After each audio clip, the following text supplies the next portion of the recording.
حضرات، سب سے پہلے تو آپ آمد رمضان کی مبارکباد قبول فرمائیں۔ اللہ عز و جل کا احسان ہے، اس کا کرم ہے کہ اس نے رمضان المبارک ہمیں عطا فرمایا، اور آج جمعہ کا پہلا دن ہے، اور شروعات رمضان المبارک کی جمعہ سے ہی ہو رہی ہے۔ یہ جمعہ عید المومنین ہے۔ رمضان جس کے تعلق سے وحدہ لا شریک ارشاد فرماتا ہے، شہر رمضان الذی انزل فیہ القرآن، رمضان المبارک کا مہینہ جس میں ہم نے قرآن پاک کو نازل فرمایا، ھدی للناس، اور لوگوں کے لیے ہدایت ہے، بھلائی ہے، وبینات من الھدی والفرقان، اور اس میں روشن باتیں ہیں۔ فمن شہد منکم الشہر فلیصمہ، رب فرما رہا ہے اگر تم یہ مہینے کو پاؤ تو اس میں روزے رکھو۔ کیا رکھو؟ اس میں روزے رکھو۔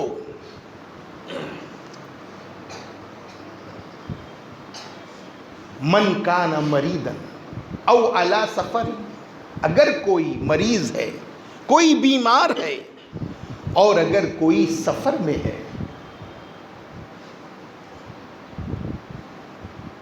فعدۃ من ایام اخر، اور دوسرے دنوں کے اندر اس کی تعداد کو پوری کر لو۔ یعنی اللہ فرما رہا ہے کہ تم اگر بیمار ہو اور اگر تم سفر میں ہو تو تم کو روزے کی چھوٹ ہے، لیکن بعد میں یہ تعداد کو پوری کر لو۔ اللہ تم پر آسانی چاہتا ہے، مشکل نہیں چاہتا۔ حضرات محترم، ابھی جو مہینہ گزرا یہ نبی کریم رؤوف الرحیم صلی اللہ علیہ وسلم کا مہینہ ہے، اور اب یہ جو مہینہ آیا ہے آقا فرماتے ہیں یہ میرے امت کا مہینہ ہے، یہ میری امت کا مہینہ ہے۔ رمضان جس کے معنی ہوتے ہیں، رامادن سے مشتق ہے جلانا۔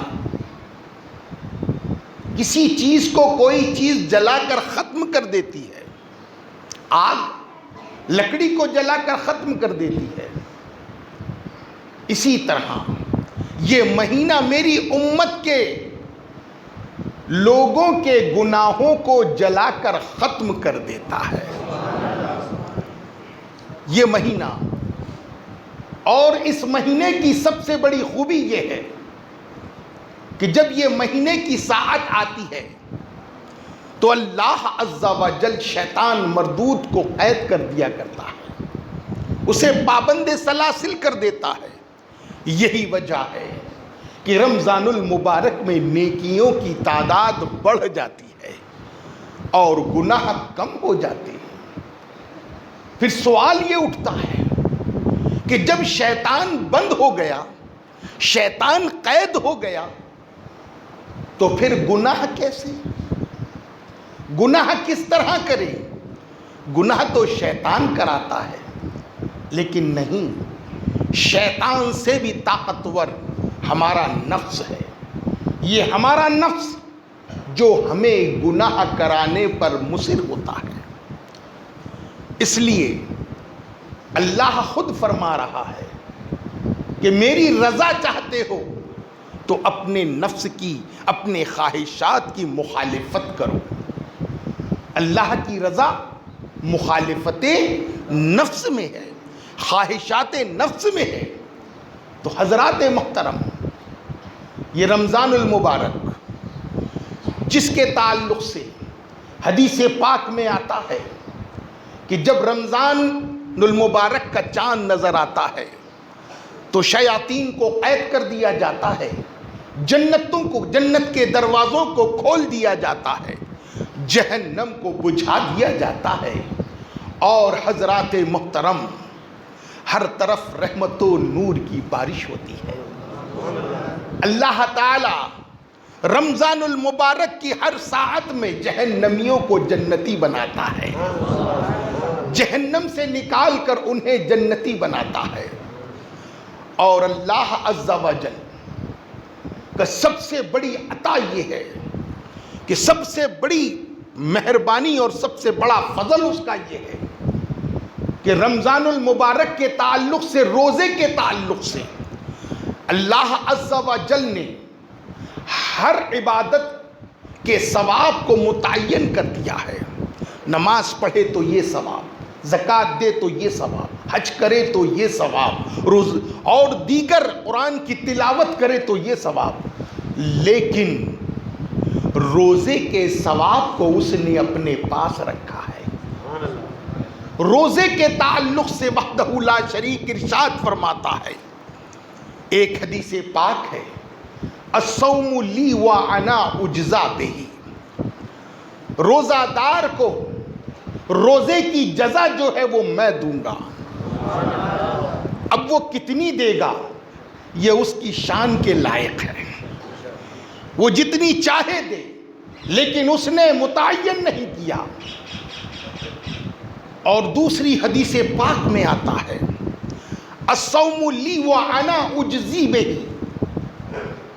روزہ دار اس کی جزا میں خود ہوں۔ رب فرماتا ہے میں روزہ دار کے لیے ہوں۔ اب بتاؤ جو روزہ دار ہوگا اس کو رب مل جائے تو اسے سب مل جاتا ہے، اسے سب مل جاتا ہے۔ یہ کتنی بڑی اللہ کی عطا ہے۔ اور روزہ اللہ کو بڑا پسند ہے۔ اور صبر روزے میں کیا ہے؟ روزے میں صبر ہے، اور صبر اللہ کو پسند ہے۔ اس لیے رمضان المبارک کا حق ادا کرو، رمضان المبارک میں روزے رکھو، تراویح و تسابیح کا اہتمام کرو، قرآن پاک کی تلاوت کرو، روزہ افطار کے وقت اللہ سے دعا مانگو، اپنے گناہوں کی معافی طلب کرو، رزق طلب کرو، شفا طلب کرو، عافیت طلب کرو۔ یہ وقت دعا رمضان المبارک کی ایک گھڑی جو ہے، اللہ فرماتا ہے کہ مجھے روزہ دار کے منہ کی بو مشک سے بھی زیادہ پسند ہے۔ کتنی بڑی بات ہے۔ تو حضرات یہ رمضان اللہ نے ہمیں عطا فرمایا، تو اللہ تعالی ہمیں رمضان المبارک کا ادب کرنے کی توفیق عطا فرمائے، رمضان کا حق ادا کرنے کی توفیق عطا فرمائے۔ جنت کے دروازے کا جنت کا ایک دروازہ ہے جس کا نام ریان ہے۔ اللہ عز و جل کل قیامت کے دن اس دروازے سے روزہ داروں کو داخل فرمائے گا جو روزہ دار ہیں۔ اور سنو، جو لوگ رمضان المبارک میں جان بوجھ کر روزہ نہیں رکھتے، اگر وہ غیر رمضان اس روزے کے چھوڑنے کی وجہ سے قیامت تک کے بھی روزہ رکھتے رہے کہ ہم سے ایک روزہ چھوٹ گیا ہے جان بوجھ کر، اب ہم اس کے پاداش میں قیامت تک کے روزہ رکھیں، تو روایت میں آتا ہے کہ چھوٹے ہوئے روزے کا ثواب نہیں پائیں گے۔ قیامت تک کے روزے رکھ لیں گے تو بھی وہ ثواب نہیں ملے گا۔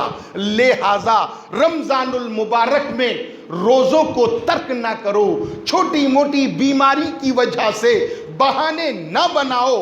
اللہ دیکھ رہا ہے، اللہ ہمیں جان رہا ہے، ہماری بیماری کو بھی جانتا ہے اور ہماری مکاری کو بھی جانتا ہے، ہمارے بہانے کو بھی جانتا ہے۔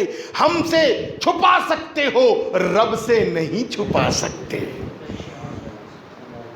رب سے نہیں چھپا سکتے، اس لیے رب سے ڈرو، رمضان المبارک کا حق ادا کرو۔ اور حدیث پاک میں آتا ہے کہ جو رمضان المبارک کو پاتا ہے اور اس کا حق ادا نہیں کرتا تو ایسے شخص کے تعلق سے حضرت جبرائیل بد دعا کر رہے ہیں۔ حضرت جبرائیل فرماتے ہیں یا رسول اللہ، جس نے رمضان المبارک کے مہینے کو پایا اور اس کا حق ادا نہیں کیا تو اس پر جبرائیل کی، اللہ کی، رسول کی، تمام لوگوں کی لعنت ہے۔ جبرائیل نے بد دعا کی، آقا نے آمین کہا۔ تو رمضان کا حق کیا ہے؟ رمضان المبارک کا حق یہ ہے کہ روزے رکھو، اور رمضان کی خاص قیام اللیل جو ہے وہ ہے تراویح۔ تراویح کا اہتمام کرو، قرآن کی تلاوت کرو، اپنے گناہوں کی معافی طلب کرو، اللہ سے ڈرو، اللہ دیکھ رہا ہے، اور ادب کرو، احترام کرو۔ عام جگہوں پر کھاؤ مت۔ اگر آپ واقعی بیمار ہیں اور اللہ نے کوئی ایسی بیماری دے دی ہے جس کی وجہ سے آپ روزہ نہیں رکھ سکتے تو آپ ادب احترام میں اپنے گھر میں رہ کر باہر عام چوراہوں پر، گلی کوچوں میں، ہوٹلوں میں بیٹھ کر کھاؤ نہیں۔ یاد رکھو، اگر جو رمضان المبارک میں علل اعلان کھاتا ہے، شریعت کا حکم یہ ہے کہ اس کی گردن مار دی جائے، اسے قتل کر دیا جائے۔ یہ رمضان کا ادب ہے۔ رمضان المبارک میں خصوصی طور پر جو ادب کرے گا اللہ تعالیٰ اس سے راضی ہو جائے گا۔ بصرہ کے اندر ایک شخص، دو باپ بیٹے تھے جو مجوسی تھے، آتش پرست تھے، بازار سے گزر رہے تھے۔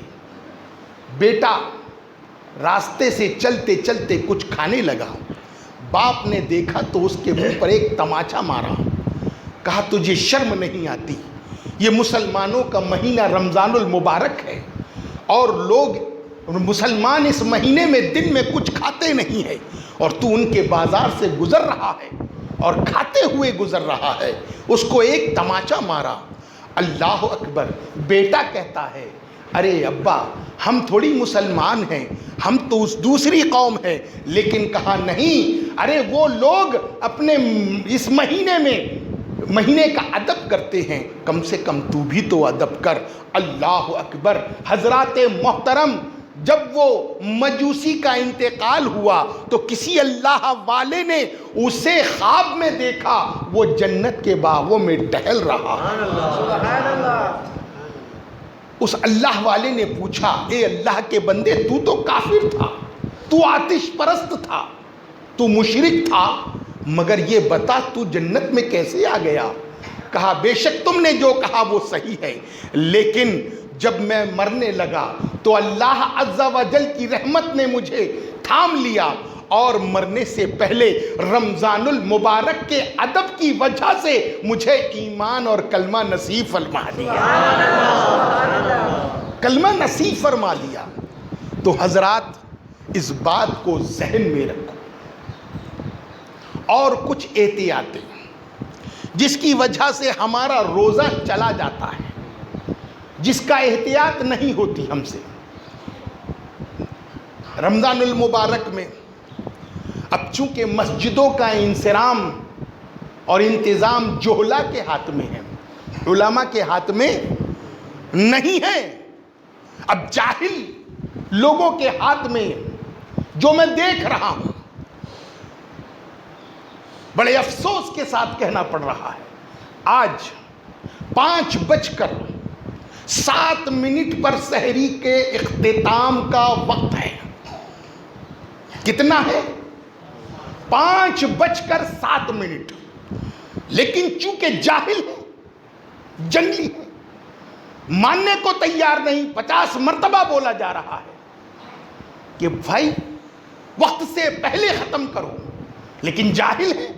اللہ کے رسول نے فرمایا سحری میں دیر کرو، روزے میں جلدی کرو۔ افطار میں جلدی کرو. تو افطار میں اتنی جلدی کرو کہ سورج غروب ہونے سے پہلے افطار کر لو, اور اتنی جلدی اتنی دیر کرو کہ سحری ختم ہونے تک کے کھاتے رہو. جاہلوں کی بھی حد ہوتی ہے, شرم آنا چاہیے.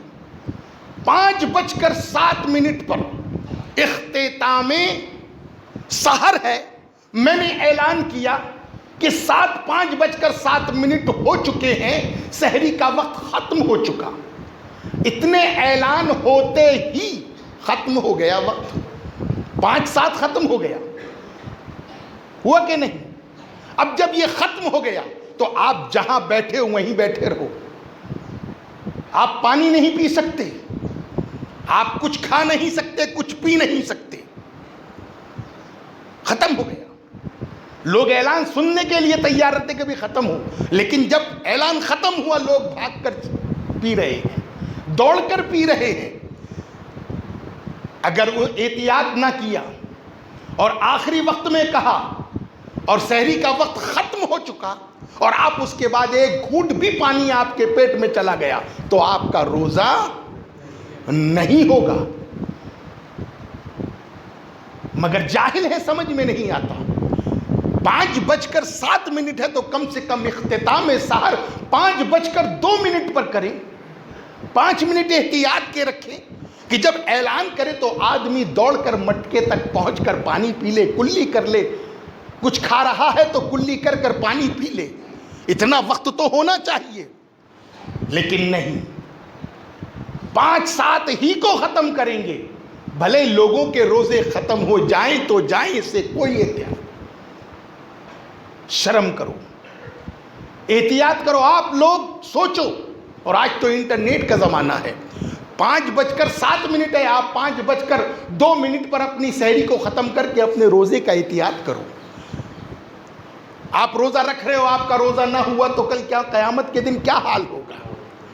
اس لیے اپنے روزے کی احتیاط کرو. ان جاہلوں کے ہاتھ میں اپنا روزہ نہ دو. اور دوسری بات, اگر آپ کو روزے میں قے ہوئی اور قے میں صرف سفرہ نکلا, بلغم نکلا. کیا نکلا؟ بلغم نکلا, تو آپ کا روزہ نہیں ٹوٹے گا. بالٹی بھر کر اگر بلغم نکل گیا تو روزہ, لیکن چند دانے اگر اناج کے نکل گئے تو آپ کا روزہ. اس بات کو سب ذہن میں رکھو. چند دانے اگر اناج کے نکل گئے تو آپ کا روزہ ٹوٹ جائے گا. دوسری بات, روزے میں آپ تیل لگا سکتے ہو, سرما لگا سکتے ہو, عطر لگا سکتے ہو, سمجھ رہے ہیں, اور ضرورت ہے انجیکشن لگا سکتے ہو. انجیکشن جو کہ گوشت میں دیا جاتا ہے, جو نس میں دیا جاتا ہے, وہ انجیکشن نہیں لگا سکتے. اس بات کو ذہن میں رکھیں, نہیں تو آپ کا روزہ ٹوٹ جائے گا. اور روزے کی احتیاط, کوئی چیز, یہ بیڑی پینے سے بھی روزہ ٹوٹ جاتا ہے. ہاں, اگربتی لگی ہے, اس کی خوشبو سونگھ رہے ہیں, وہ چلے گا. کان میں دوائی نہیں ڈال سکتے, آنکھ میں دوائی نہیں ڈال سکتے, ناک میں دوائی نہیں ڈال سکتے روزے میں, نہیں تو روزہ ٹوٹ جائے گا. اس کا احتیاط کرنا ضروری ہے. اور روزے میں غرارہ نہیں کرنا. جو وضو کے اندر ہم غرارہ کرتے ہیں نا, غرارہ نہیں کرنا. اس کی احتیاط رکھیں اور یہ دیکھیں کہ اللہ ہمیں دیکھ رہا ہے. اور رمضان المبارک میں زیادہ سے زیادہ نماز کی پابندی کریں, قرآن پاک کی تلاوت کریں. اور تراویح خاص نماز ہے تراویح، اس تراویح کا اہتمام کریں۔ ہاں ایک رواج، ایک پیٹرن چلا ہے، شاید یہاں نہیں ہے لیکن ہو سکتا ہے جو لوگ شہر میں جاتے ہیں، شہر کے اندر کچھ مالدار لوگ مل کر ایک حافظ صاحب کو مقرر کر لیتے ہیں کہ حافظ صاحب ہمیں 10 دن میں قرآن سنا دیجئے۔ کتنے دن میں؟ 10 دن میں قرآن سنا دیجئے۔ وہ حافظ صاحب 10 دن میں قرآن سنا دیتے ہیں۔ وہ لوگ پابندی کے ساتھ پورا قرآن 10 دن تک کے سنتے ہیں، اور پھر 10 دن کے بعد ان کی تراویح ختم۔ اب وہ 20 دن تراویح نہیں پڑھتے۔ کیوں بھائی؟ تو کہ ہم نے پڑھ لیا، ہم نے پورا قرآن سن لیا۔ یہ جہالت ہے۔ 3 دن 10 دن نہیں، پورے رمضان آپ کو تراویح پڑھنی ہے، پورے رمضان آپ کو روزہ رکھنا ہے، پورے رمضان قرآن کی تلاوت کرنا ہے۔ اور رمضان المبارک یہ وہ رمضان ہے میاں، اس کو سمجھنے کی کوشش کرو۔ ہر لمحے اللہ کی رحمتیں چھما چھم برس رہی ہیں، اور اللہ تعالی ہر لمحے جہنمیوں کو جنتی بنا رہا ہے۔ یہ وہ مہینہ ہے جس میں اللہ کی رحمتیں برس رہی ہیں۔ اور تو اور سب سے بڑی بات یہ ہے کہ جو روزہ دار ہے، روزہ دار کے لیے اس کا بستر دعائیں کرتا ہے، روزہ دار کے لیے اس کا جوتا دعائیں کرتا ہے، اس کے کپڑے دعائیں کرتے ہیں، وہ جس جگہ بیٹھتا ہے وہ جگہ، وہ زمین اس کے لیے دعائیں کرتی ہیں۔ تو یہ روزہ دار کی عظمت ہے۔ اس لیے حضرات روزے کو ترک نہ کرو، اور جو روزے کو چھوڑ دے گا قیامت تک کے روزہ رکھتا رہے، پھر اس روزے کا ثواب اسے نہیں ملے گا۔ اس لیے ہمیں رمضان کا زیادہ سے زیادہ حق ادا کرنا ہے، روزوں کو رکھنا ہے، تراویح و تسابیح کا اہتمام کرنا ہے۔ اللہ عز و جل ہمیں آپ سب کو نیک عمل کی توفیق عطا فرمائے، رمضان المبارک کا ادب کرنے اور رمضان کا مکمل حق ادا کرنے کی توفیق عطا فرمائے۔ وما علینا الا البلاغ۔